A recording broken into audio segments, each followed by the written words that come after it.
guys, without any further hold up, let's bring in our guy, Nick Push. Here we go. What's happening, Nick? Great to see Hey, you. what's up, man? Thanks for having me on. I've seen your guest list, your first few shows, and I'm like, man, this guy's getting all these titans of horror and YouTube, and I'm like, why me? Why me? And now you bring me on with Destiny, who's probably the brains behind Braden Timmons' channel. And I'm just kidding, Braden. I'm just kidding. You're great, but no, I appreciate you having me on, man. Absolutely. Yeah, it's been as like this whole journey has just been kind of like laying the groundwork, making sure that, I kind of found my voice a little bit and then just expanding things from there. So it's been awesome having, just people that I, look up to or really enjoy their personalities, all that kind of stuff. It's just been amazing. And yeah, I really appreciate you coming on as well. I dig what you do over at your channel. Nick Push's horror channel, link in the description below so you guys can follow. And you guys can also check out Nick's merch shop. I put that link in there as well. Yeah, Nick, so let's talk some horror. You're probably so tired of talking about Halloween, but I feel like I'd just be missing out on something if I didn't, bring it up at least a little bit. But before we get into that, how do you feel about Terrifier? So I've only seen the first one, Oh, yeah. and eh. Yeah. It's just Yeah. not for me, and Yeah. I don't know if it's I'm becoming an old man or something, and it's just like, that shock value just doesn't Mhm. do it. But I just at least in the first one, because I've heard the second one is a lot better. So I stand have my opinion completely swayed. Yeah. But the first one, like it was cool, it was shocking, and the death was horrifying. Everyone knows which death I'm talking about. Mhm. But after a while, for me, it just kind of got where it was just like, all right, where's the story? Where's the story? Yeah. No, So absolutely. yeah, so like I think what they're doing is pretty cool. As far as taking this independent idea, this independent character, and kind of turning it into what they've turned it into is pretty awesome. Mhm. And that's definitely commendable. But I'll say for the first one, it just wasn't for me. Yeah. I would like a little more story, and maybe when I watch a second one, I'll because I will watch it, but maybe my opinion will start to sway a little bit. But as far as the first one goes, uh, it it just wasn't for me. Yeah. How do you I'm feel? I know you were mentioning it a little bit on Sunday, on your afternoon stream on Sunday, but I assume you kind of feel the same way. Yeah, I'm right there with you. The first movie, it was the longest 84 minutes I've ever watched. And like I watch Mystery Science Theater 3000, so I've seen some like really bad movies. And I can say with all confidence that the first Terrifier is barely a movie. I don't even know if I really consider it a movie. It's kind of like a demo tape of special Yeah. effects. But yeah, I feel the same way where it's like, where's the story? For me, I thought one of the things was like, where are the dynamics? And, as both of us being like big time Halloween fans and old school slasher fans, it's like, I don't mind if there's like an off screen kill and then like a couple kills that are like, Yeah. holy crap, balls to the wall. And then maybe a Mhm. couple kills that are a little shrouded with lighting and shadowing. And like, just like when you listen to a record, it's like maybe you want some like, you want those peaks and valleys. And I felt like Terrifier was just like cranked to 11, like straight through Yep. the whole way. Like art is such an attractive character as far as like horror villains go. Yes. Like so well done. I really love the soundtrack too by Paul Wiley. I think the music is amazing in the first film. I mean, it's really good in the second film, but yeah, I mean, I'll tell you without blowing my Terrifier 2 review, I felt it was like all the things that I wanted from the first movie, they were able to deliver in the second film. Oh, And the fact that it okay. was 2 hours and 15 minutes, it actually didn't feel as long as the first movie to me. So, Wow. See, and you said it was 80. The first movie was 84 minutes. 80, Yeah, 80, I thought yeah. it was 2 hours. Yeah, I was like I was like scrolling through my phone. I'm like, man, this is just yeah, but Yeah. same kind Yep. of thing where I'm like, am I just an old guy? Like you turn Yeah. 40, like I'm in my early 40s, and it's like you Yep. turn 42, and then you're just sort of like a fuddy-duddy in some stuffed Yep. shirt that's like trying to ruin everyone's fun. But I certainly see why it Yep. has its fandom. It's And Oh I yeah. think that Terrifier 3, if they trim down that time a little bit, Terrifier 3 could be the best one, you know? So Oh yeah. we'll see. We'll see. Yeah, so let's get into a little Halloween talk, shall we? Yeah. So, we're taking a big break here from, well, maybe we're taking a big break from Michael. What do as far as like Halloween coming back as a television series, and they're talking about bringing it back, like, all the way back to square one. Do you want to see like a period piece that goes back? Do you wish they would just do something different, like kind of anthology series where each season's like a different idea? What would your ideal Halloween TV show be? Oh man, I don't know. Like obviously, creatively, the best thing for the franchise is probably just to let it die, but we know that's not going to happen. There's money to be there, there's money to be made, right? And Yeah. us as fans, just the anticipation of something new is really cool, right?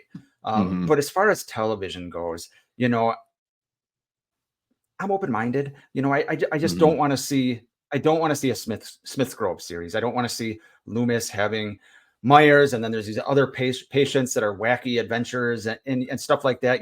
I don't want to see Loomis trying to stop other evil. The way the first movie is, the way the franchise is, Michael is the one that Loomis saw that made him just, stop believing everything he believed in previously. Mm, And that's why he mhm. became so obsessed. If Loomis is, dealing with characters like from, American Horror Story in there, Yeah. it kind of defeats the purpose of what Michael was to him. So I don't Mm, want to see mhm. that. I don't want to see anything, white trashy like Rob Zombie's, Aw, no, I'm um, just like I don't know. Like I'm open minded. Where at this point, we have the first movie for Mhm. us diehards, us purists, as Dave McCrae kind of turned that Yeah. phrase pretty popular there. But we have that first movie, so I can go watch that first movie, and have it be what it is. So Mhm. I'm so open to new ideas here. Surprise me. Surprise me. Whatever they do is going to piss people off, right? They Sure. could, they could do something completely new that'll piss everyone off. They could do something just like a shot for shot type thing that'll piss people off. Just surprise me. Make it well done. Get Mhm. Myers right. Get the mask right. And have it be intriguing. Have some mystery to it. And I'm happy. Yeah. So I don't know what your thoughts are on that, but I'm all for new ideas. I'm all for getting a creative team in there that's going to take it seriously and not disrespect the fans.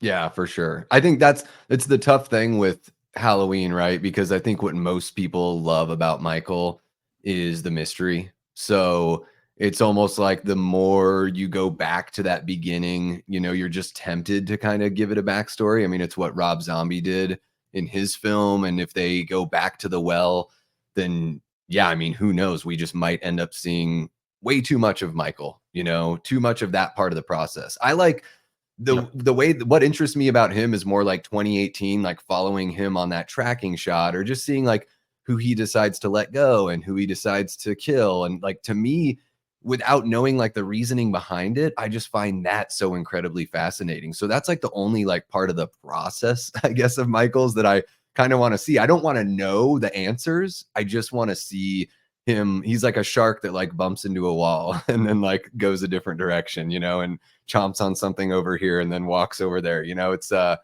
so I guess I'm hoping for like, well, it's not going to happen, but I'd love to see an anthology that picks up at Yeah. like all the dead ends. So we get like a legacy, like one season that's a legacy sequel to Halloween 4. And we bring Danielle Harris back and we actually get to see, skip 5 and 6. But you could also do a legacy sequel to Yeah. H2O and bring Josh Hartnett back. You could do, there's so many like loose ends and dead ends in the franchise that I think it would be kind of fascinating to explore those as like what if scenarios where they just have one season, that's it, and it just puts a cap on it and you move on. And then that way you're not rehashing, but I know that that's not financially in the best interest of the rights holders for sure. Yeah, yeah, yeah. There's definitely opportunities there, create it creatively, like you say. I mean, you could, do between Halloween 2 and Halloween H2O. And like you said, Mhm. just have a whole season in the 80s and you satisfy the 80s craze where you show,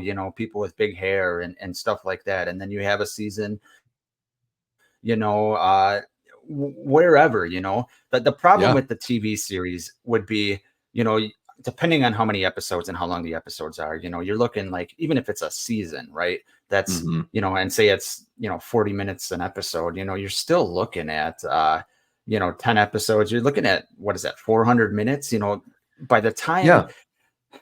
that's a lot of story they would need. And we've seen what Yeah. happens when they add things to the story. You get the Thorn, Curse of Thorn. You get him, I can't believe I'm saying this, and this is a real storyline, having sex with his niece. You get Sure, yeah. you get all kinds of shit like that. And it's just like, my God, can we just keep it simple, stupid here? Yeah. But it's also 2024, right? People expect more. That's what Crystal Mhm. Lake is going through right now. People expect more. And, as Mhm. much as like, as much as I would love, like Crystal Lake, I would love it just to be, kind of what Vincent DeSante is doing. Yeah. I don't have confidence that the studio is smart enough to do that. So we'll see. Right. Yeah. Yeah, it seems like there's this, trying to reach for something that isn't quite there with slashers, trying to, just putting your hands through the mud and trying to find like the diamond in there. It's sort of like we know this property can make us money. We don't really know exactly where we want to go with it, but we want to expand on it. And yeah, there's a whole bunch of options out there. I mean, yeah, with Vin doing what he's been doing, I mean, it kind of blows me away that he hasn't been, invited to have a chat with the folks over there at Horror Inc. But they seems pretty like, they've got the blinders on, doing activations instead of trying to figure out the film rights, which I know is like a total mess and everything. But it seems like, Yeah. Friday the 13th and A Nightmare on Elm Street are just like floundering, while Michael, even though he had a couple of really big breaks, since Yes. starting in 78, he's sitting there like with his feet up at the top of Horror Hill, just like ruling the roost, because not only is there tons of great Michael merch out there, but, you know, really good movies still being produced, at least in my opinion. Even if you don't like the story, it's not like the movies aren't incompetent. It's not like, even if you don't like the DGG trilogy, it's not like Resurrection or something, Right. Right. Right. Yeah. They're well, like even that whole trilogy, like creatively and some dialogue, there's a Mhm, lot of things that are problematic with it. mhm, But for once we had movies where they actually cared about the final product, they cared about how Michael looked. And, mhm. living through, the 90s, or late 80s to early 90s, it's like, holy shit, there's a big Yeah. difference there. So at least they had that right. So you got to give them some credit. Mhm. Certain people like just will hate on everything because they didn't like Halloween Ends. And it's just like, Sure. hold on a second. You can dislike certain aspects of something and still give credit where credit's due. It wasn't Yeah. all bad. Mhm. Yeah, I feel the same way. I mean, when I watch Halloween Kills, I'm like, man, the stuff that works for me works so damn well in this movie. And there are some cringy elements as well, of course. Like, Yeah. I don't know why Tommy repeats almost every line of dialogue. I don't know if that was an acting choice or a directing choice. But I certainly think Anthony Michael Hall is capable of, better than that. But the stuff that works, man, seeing Michael be as brutal as he was is kind of like, it might be one of my favorite depictions of the character. So yeah, I totally agree with what you're saying. And I think, yeah, you're sort of hinting into like there's like been a loss of nuance when it comes to opinion, or, throwing the baby Oh out yeah. with the bathwater kind of thing, which I think it's even the things that you absolutely love, like you should be fairly critical, about the things that either could have been better or didn't work for you. But yeah, we kind of live in an age now where if you have like one criticism or one gripe, people think that you hated it. I don't know. Yeah, I Did know. you It's see either that this on your or channel? that. Yeah. Oh, Yeah. yeah. It's either this or that. When Halloween Ends came out, looking at it on paper, I should hate Halloween Ends. I should Hmm. hate Halloween Ends. It did this, this, and this, which I've always said I never want to see. I should hate it, but I didn't. Like, I don't Yeah. love it. I don't love it at all, but I don't hate it. I hate where it was in the trilogy, et cetera, et cetera, et cetera. Sure. But um, I kind of enjoyed it. And, Yeah. I said that straight up on my channel. I lost so many subscribers. I'm like, Jesus Christ, guys, relax a little bit. It's a movie. Yeah, Uh, people will hold you to that opinion forever. They'll be yeah. like, And "Well, you liked Halloween Ends," and I'm just like, yes. "Yeah, come at me because I think it's really damn good." Like, and I totally get why people don't like it, but I have a lot of fun watching Halloween Ends. I Yeah. think you're right though, like what you said about just how it, the spot where it came along in the story. Clearly they didn't. The original vision got kind of mucked up by COVID and all of that kind of stuff. So they kind of changed course there a little bit. But yeah, I mean, I think overall, like when you watch something like Halloween Ends, it is a really interesting character study for Corey and for Haddonfield. It kind of like leans Yes. into this idea of maybe Haddonfield's got some sort of curse on it. Not the curse of Michael Myers, but some sort of curse. Yeah, it'll be fascinating 20 years from now to see what people think about it because it could go either way. I Yeah. think it could go the Halloween 3 route, Hmm. or it could go like Resurrection, right, where people are still just hating on it, but it'll still have its fans, right? It'll be really interesting, and I think what people don't realize is, we'll see what your opinion on Halloween Ends is if we get a couple more horrible sequels or that TV Yeah. series just fails miserably, Yeah. and you might be pining for the days of Halloween Ends and Halloween Kills and stuff like that. So it'll be fascinating, to see kind of what the consensus is, and I'm always curious to, what people's opinions are and how they're swayed by big fans' opinions. So, for instance, like Mhm. let's say like Lee McCoy or Dave McCrae Mhm. or Yeah. someone loves or hates something. I'm always curious if other people will agree with that more or that becomes the popular consensus. Yeah. It's fascinating to me, to see how people's opinions change and things like that. So I'm very curious to see what's going to happen here with Halloween Ends. Yeah. I think that people, like as if somebody can make a good, explain the reasons why they like something that you don't like, then maybe you can go back and rewatch it and sort of, see it from that perspective and see a little bit more value in it. Yeah, I also think like after time goes by, like the next crop, like the next generation of Halloween fans, they aren't going to have like the expectations that everyone had mhm, after watching the first two movies in that trilogy, right? So they'll be able to watch Halloween Ends without the expectations. Maybe they know like pretty much that it's going to go off in this different direction. I mean, I read there was like a David Gordon Green interview before I went and saw it, and he, was pretty open about, hey, there's this new character called Corey that kind of partners yep, up with Michael. So I went into the movie expecting something completely different. And I actually like when chances are taken in these franchises because the worst thing you can do is just rehash and then have a movie that's not very good, right? We already have yeah, enough of those in the Halloween franchise. And I guess that's my, kind of final thought on like Ends or even David Gordon Green trilogy, where I'm like, man, y'all are acting like all the other sequels are really, really good. There's like a yeah, few of no, them that are really good, but like, come on, like, Halloween 5 is a struggle for me to get through. yes, And I'm actually like liking Curse a little bit more as I get older. And then H2O, it's like the first act works for me, and then it totally falls apart from there. Exactly like you're saying, who knows in 20 years the way that those thoughts are going to change, right? And yep, yeah, I mean, hey, we've got the power, Nick, to influence people. No, but no, I think one of the things that we can do on YouTube is, is talking about the things you like, talking about the things you don't like, being fair about it. And then at the very least, people can't call you like a shill because you're not yeah. being blind to the things that are like wrong with it. So I think that's like an important way to sort of be like, hey, you don't have to love or hate it. You could just be kind of lukewarm about it. Or you could even give it like a second or third watch and see how you feel after that. Yeah, and opinions change over time. When I watched Mhm. 2018, I the first time I loved it. I was like, "This is the best sequel since Halloween 2." And then a year passed, and I was like, "It's got these problems." And then I'm Mhm. like, "Oh, am I just dissecting this too much? Can I just enjoy a damn movie for once?" Yeah. So I've kind of gone back and forth on it. So opinions change. So Yeah. people don't are afraid to admit it sometimes, but your opinion can change.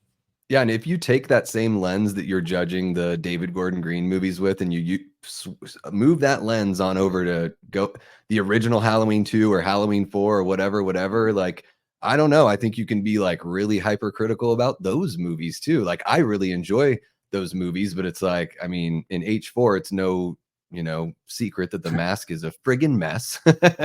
Yep, yep, A lot of people say that's like their second favorite or first favorite in the franchise, and that kind of blows me away just because of The Mask. But yeah, I mean, it's like as time goes on, and then I'm like, well, if I'm going to be this harsh about Evil Dies Tonight, then let me be just as harsh as the fact that in Halloween 2 there's a lot of like waiting around and nothing really happening. yep, exactly. And I wanted to grab a couple. There were a couple comments up here. Man, people are really. I love seeing the chat. Just fly off the handle. You guys are awesome up here. Somebody had mentioned the news that just dropped. I think was it late yesterday? The Eli Roth Hostel series with Paul Giamatti. Have Yeah, you heard about this? yeah. I just saw that. I was kind of falling asleep last night. I was like, "What? Did I dream this?" Yeah, Yeah. interesting.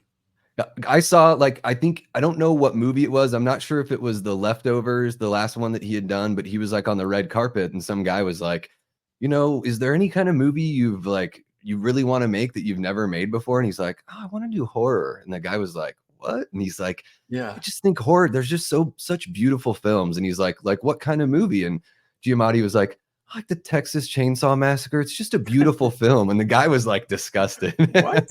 And I'm like, this is amazing. Like, Yeah, somebody like of his caliber, yes.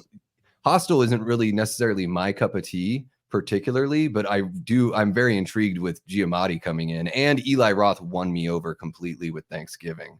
What do you think about this, Hostel series and, what somebody like Giamatti could bring to a TV show like that? Giamatti is great. Like I that's why I had to do a double take because I was like, really? He's like, Oscar caliber in some movies, so yeah, it's interesting. Maybe he's just sick of the same roles, but clearly something about horror, has kind of grabbed him and where he's wanted to kind of get into it. So clearly he has a little of all of us in him, Yeah. where he's intrigued a little bit, which is really cool because you don't see it. You see, the Kevin Bacons and the Jamie Lee Curtises, where they start out in horror and maybe, okay, I'm going to go back to my roots and pay the Yeah. fans back or get a paycheck or, Hmm. whatever. You don't see someone that's established. And obviously he's not an A-lister, but he's talented. He's in A-list movies. Hmm. And it's just not something you see all the time. And, Hostel isn't really my cup of tea either at this point in my life. But there's no denying that Eli Roth is, a huge presence. He's very talented. Hmm. Yes. And, is this kind of the snowball effect of all of these, are going to be, TV shows now. So that'll be interesting, Yeah. moving forward, which may or may not be a good thing. Who knows? But, there's just so much you can do with TV as far as like characters and why they make decisions and, just the Mhm. depth of what you can bring. It can also be really boring depending on what they're doing. But I think it's really intriguing. And it's something I'll give a shot to because why not? Yeah. Yeah, I think having Giamatti in there makes I'd be willing to sit down and give it a shot, And it's Eli Roth, yeah, it seems like there's so much within the horror genre that he is just highly capable of, executing really well. So it's not just like he's not a one-trick pony or just known for the stuff that, got his career started. He's been able to kind of pepper in some different, subgenre work within that genre. Yeah, I mean, Giamatti, friggin' American Splendor is one of my favorite movies of all Oh yeah. time. Like, I love him in that.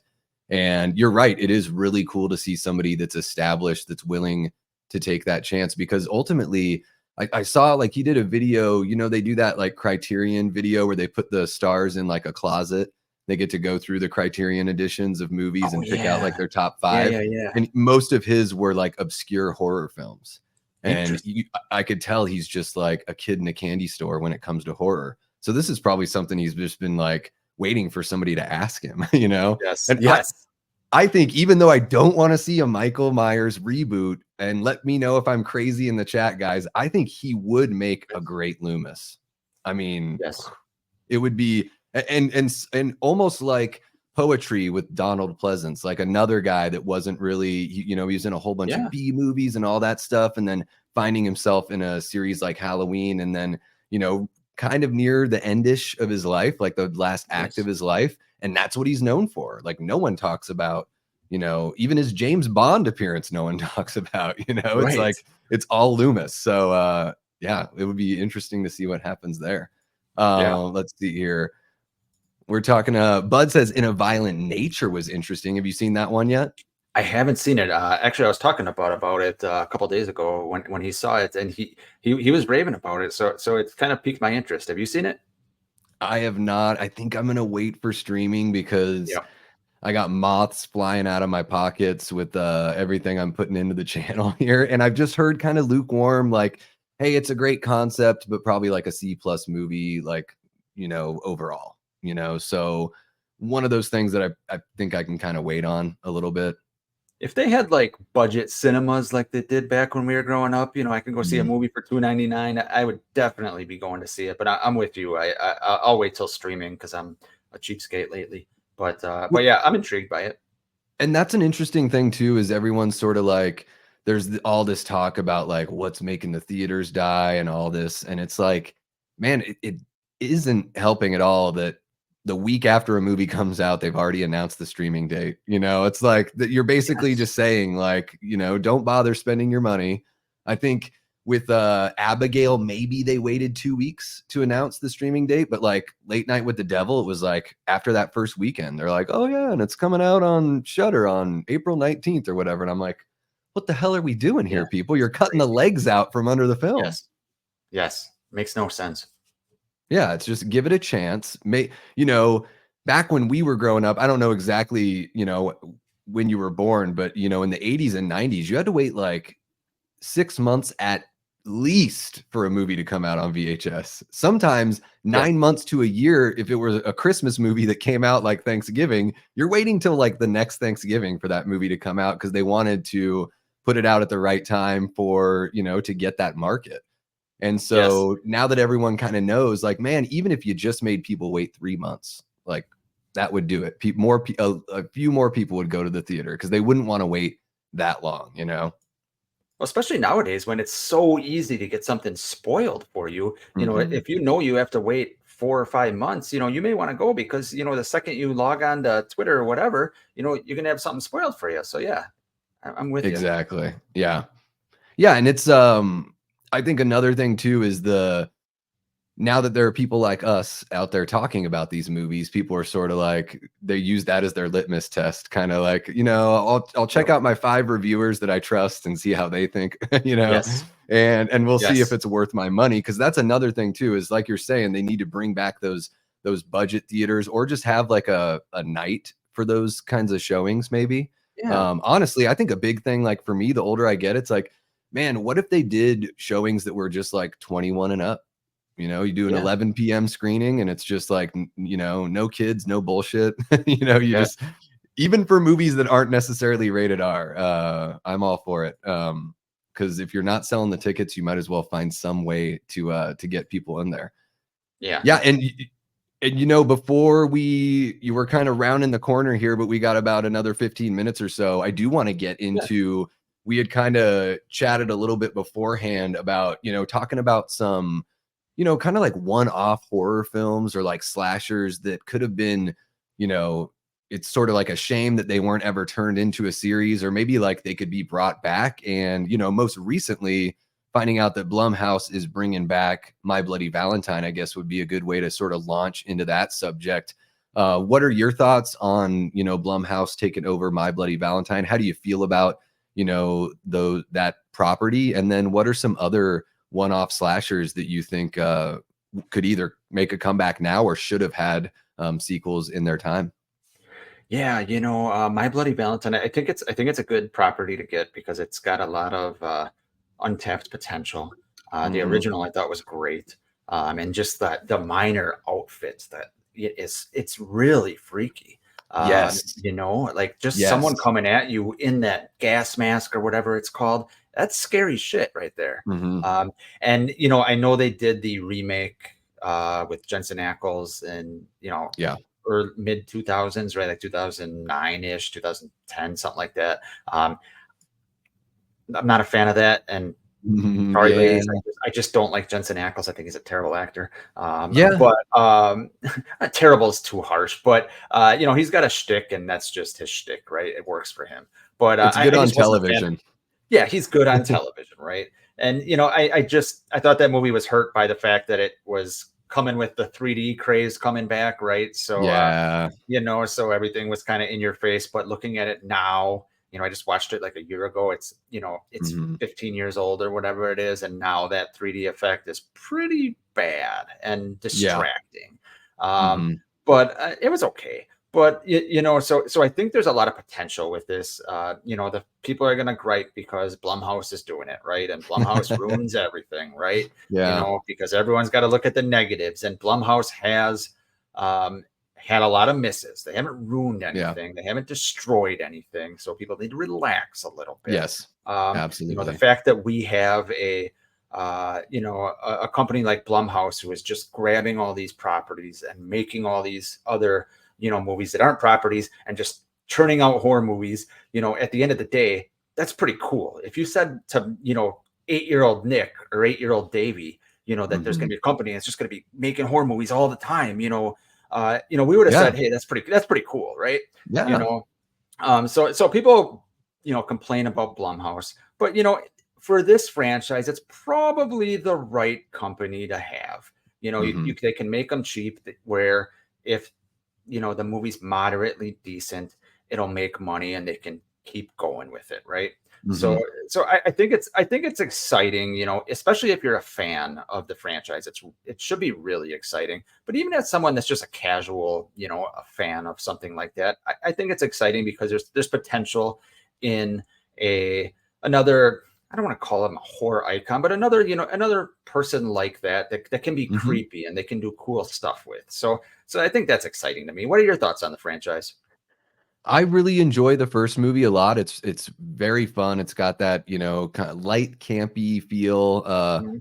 The characters all feel really natural to me. That's what I love about that first film is it seems Yes. like the performers are all having a really good time. It's kind of got that 80s sort of like teen movie kind of vibe to it with, the trappings of a slasher. And I do love those like whodunit revenge slashers. I think it's a good way Yeah. to kick a series off. And it really is a shame that I mean neither movie got a follow-up, but they both end on cliffhangers. And Right.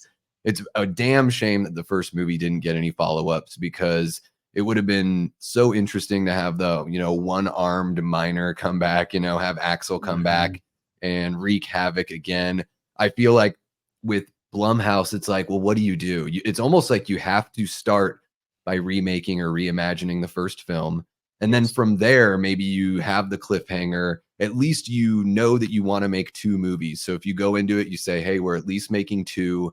We're going to kind of reimagine the original, and then we're going to do the sequel that we always thought it could have or should have had. And I Yes. think like if I had my pick, I would like set the movie in the 80s. I wouldn't make it modern. I would go back and maybe put the first one back in 81 like the original and then maybe do a follow-up that's like in the mid 80s. Everyone's kind of forgotten about it or whatever. But if Blumhouse were a baseball player, it would be in the Hall of Fame with like a 600 batting average, right? It's like, Yeah. you know, like I feel like they do for the most part when they bring on a property, they handle it a little bit better than these like one-off new ideas that sort of don't seem to stick the landing as much because they don't have that foundational like fan base.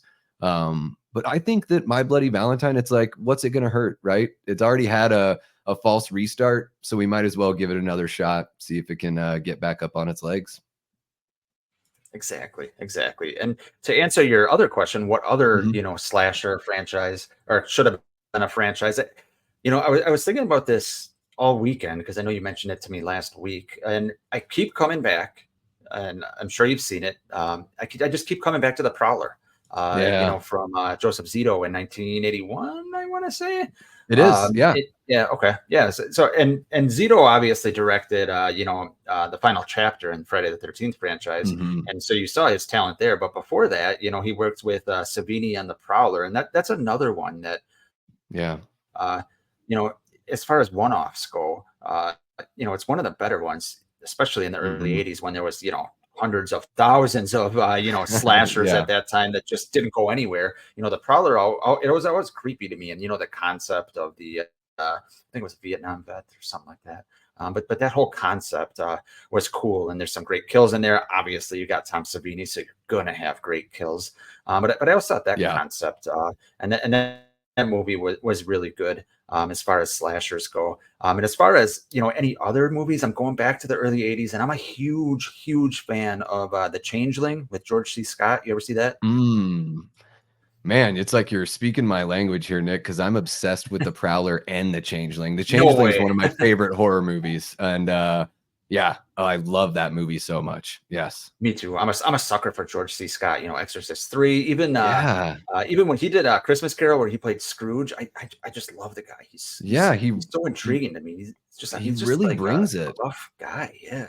Yeah, he really brings it, but then there's, like, enough vulnerability. It's like it's a Hmm. really interesting mix of, like, a tough old school, like, man's man, but just Yes. enough of, like, that sliver of vulnerability that, it's easy to, like, relate with him, I think, when you see him in these kinds of movies.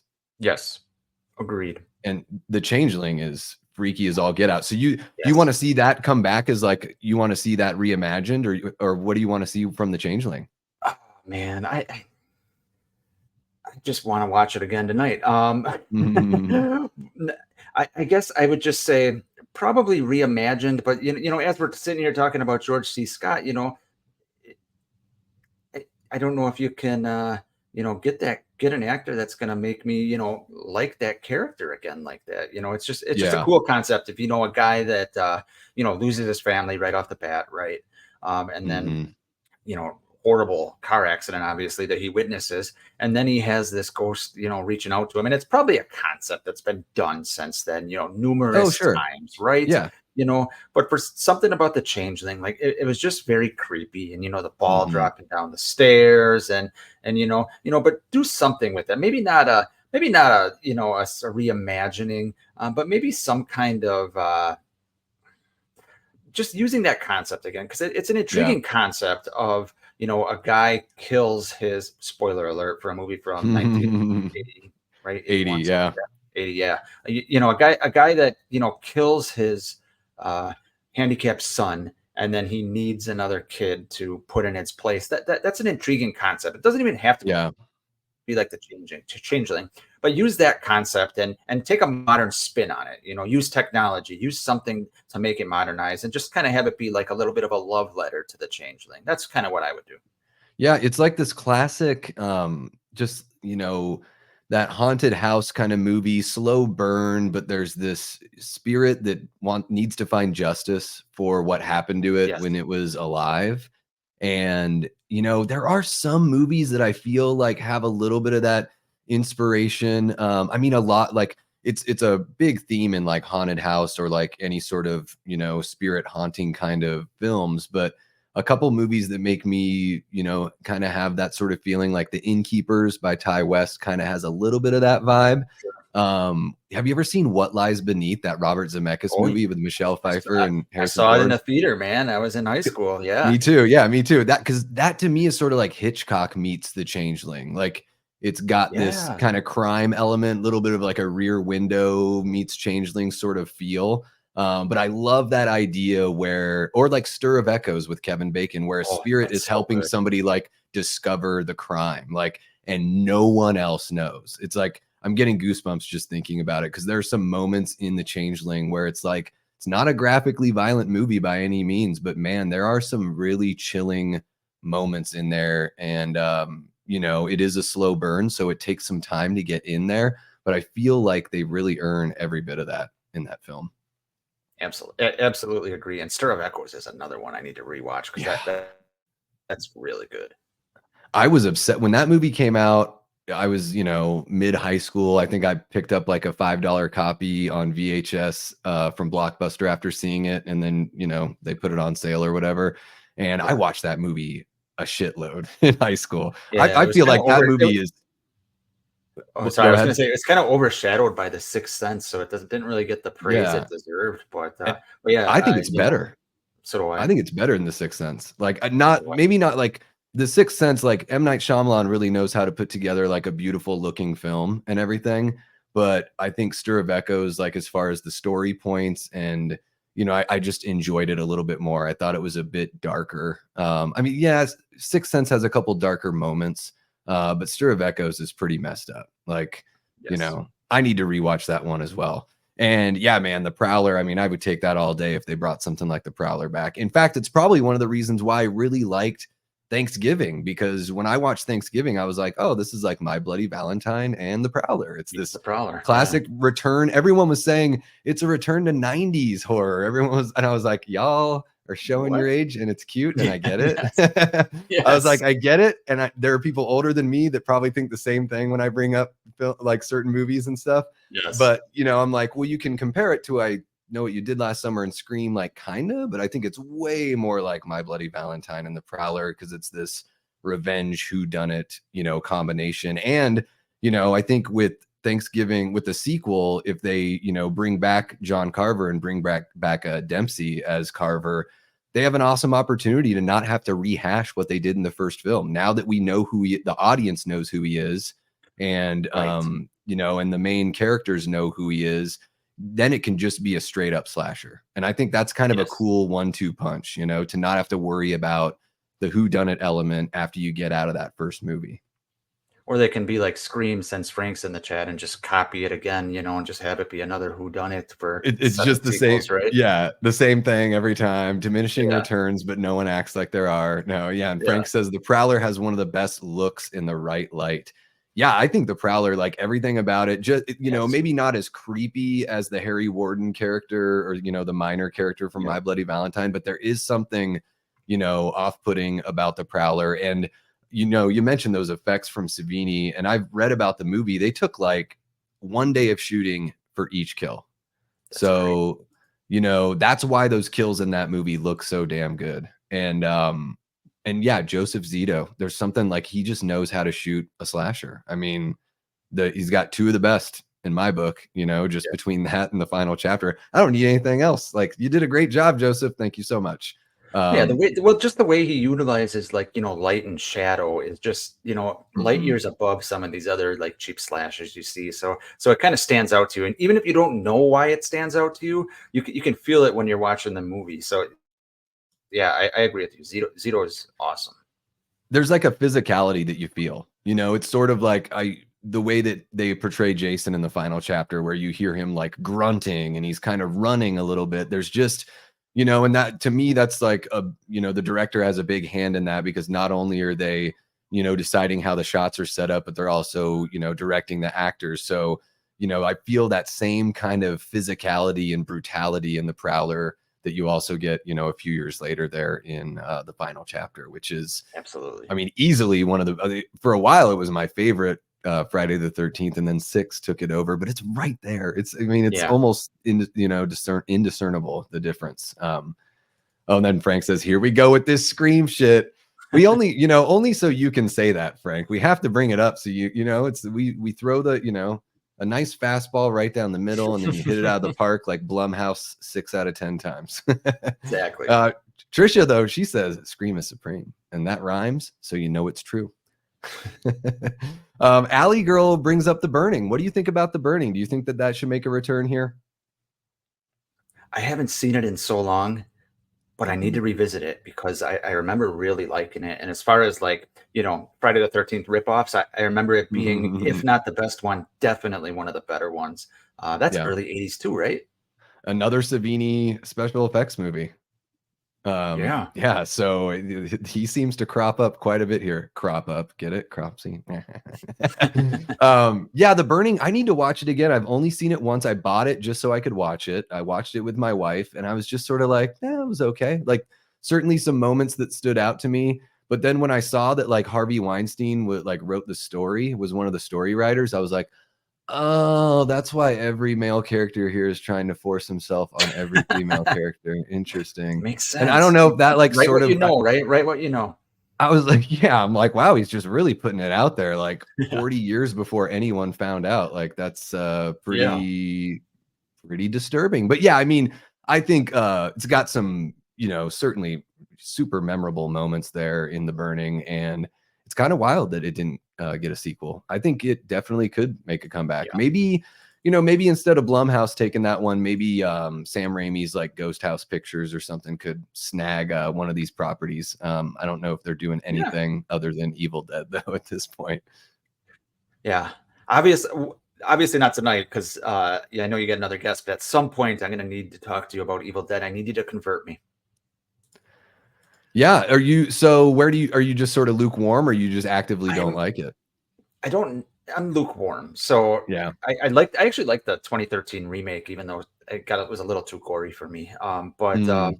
I just and I love Bruce Campbell, man. I'm telling you, I love me some Bruce Campbell. I'm a huge fan of the show Burn Notice that he was in. But I just was lukewarm on it, and I need to give it a rewatch. I watched Yeah. 1 and 2. I still haven't seen Army of Darkness, but I watched 1 and 2, and it was just kind of like, eh. Oh, And I gotcha. know from watching you on Barry's channel, I know you're a big fan of the Evil Dead franchise. And Yeah. obviously, I'm looking over your right shoulder, and there you go. So, yeah. So, I need you Yeah, to convert me sometime. I saw it at the right time in my life. I was like 15 or 16, and I had never seen a movie that was like that creative and punk rock, like the way the approach. I liked that it looked rough.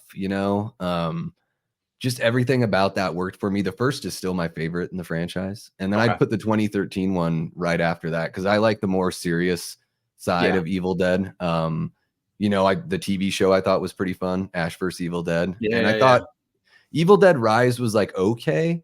I felt like they sort of pulled back a little bit. I felt like they could have. I kind of always want Evil Dead to sort of push the boundaries in Yeah. each subsequent film. So, but yeah, we should definitely have a chat about Yes. that. We can talk about that offline. And hey, maybe you could bring Yes. me on your channel and I can convert you live on air. That's actually a good idea. Let's plan on that. There we go. Awesome. Well, thank you so much for coming by, Nick. It's been great to actually get to talk to you because, guys, I don't know if you caught this at the beginning. A lot of times when I bring guests on the channel, like we've just been DMing and never even talked. Just watched them talk. I'm in there in the chat like everybody else, and then it's great to actually get to sit here and get to know you a bit, Nick. And yeah, I can't wait to do something here in the future. Let's talk some Evil Dead. Let's put something together. And yeah, really appreciate you staying up late here on a Wednesday night for me. Yeah, I really appreciate you having me on. I was joking at the beginning about you having all these Titans on, and then me, and I know the 27 people in the chat right now are waiting for Destiny to get on and me to shut up. But I really do appreciate you having me on. I've enjoyed talking with you, and your channel is you're just blowing up. You got a lot of good stuff going. I'm excited to see where you're gonna head. I'm excited to see everything you have planned because I know you have more than just late night with the Davey, and I think this channel, this idea you have here is just gold. Having a late night talk show, I think it's gold. When I heard you mention it, I was like, oh man, that's a great idea. And I think you got the personality for it. You certainly got the sport coat for it. So I'm honored you had me on one of your early shows, and I really do appreciate it, Davey. Thanks, man. Really appreciate it. Yeah, this whole YouTube journey has been an amazing, just like blessing after blessing after blessing. Not only getting to meet the great people that support the community, support all of these awesome channels. I love chatting with you guys when I'm, in a chat on another person's video or stream. And yeah, and then getting to meet folks like you, Nick, and Destiny, who is waiting patiently here. Yeah, it's been unreal. And 42 years and I finally found a good idea. So I'm happy about that. Thank you, Late Night with the Devil, for inspiring me. Yeah, man. Yeah, let's get together sometime soon on your channel. And Agreed. if I'm gonna be doing these every week, we'll probably have you back sometime on here as well. So thank you so much. Guys, I want to let you know down in the link below or the description below, you can find links to Nick's channel. So hop on over there and give him a sub if you have not done that yet. You just passed 5,000, about a week and a half ago, a couple weeks ago? I did. Everybody gets lucky once in a while, so I'll take it. And then you can check out Nick's merch shop down below as well. I've got that link posted in there. So yeah, guys, thank you so much to Nick Thanks, for Davey. joining us here. Really appreciate you guys chiming in the chat. Nick, have a great rest of your night, man, and we'll talk soon. You too. See you guys.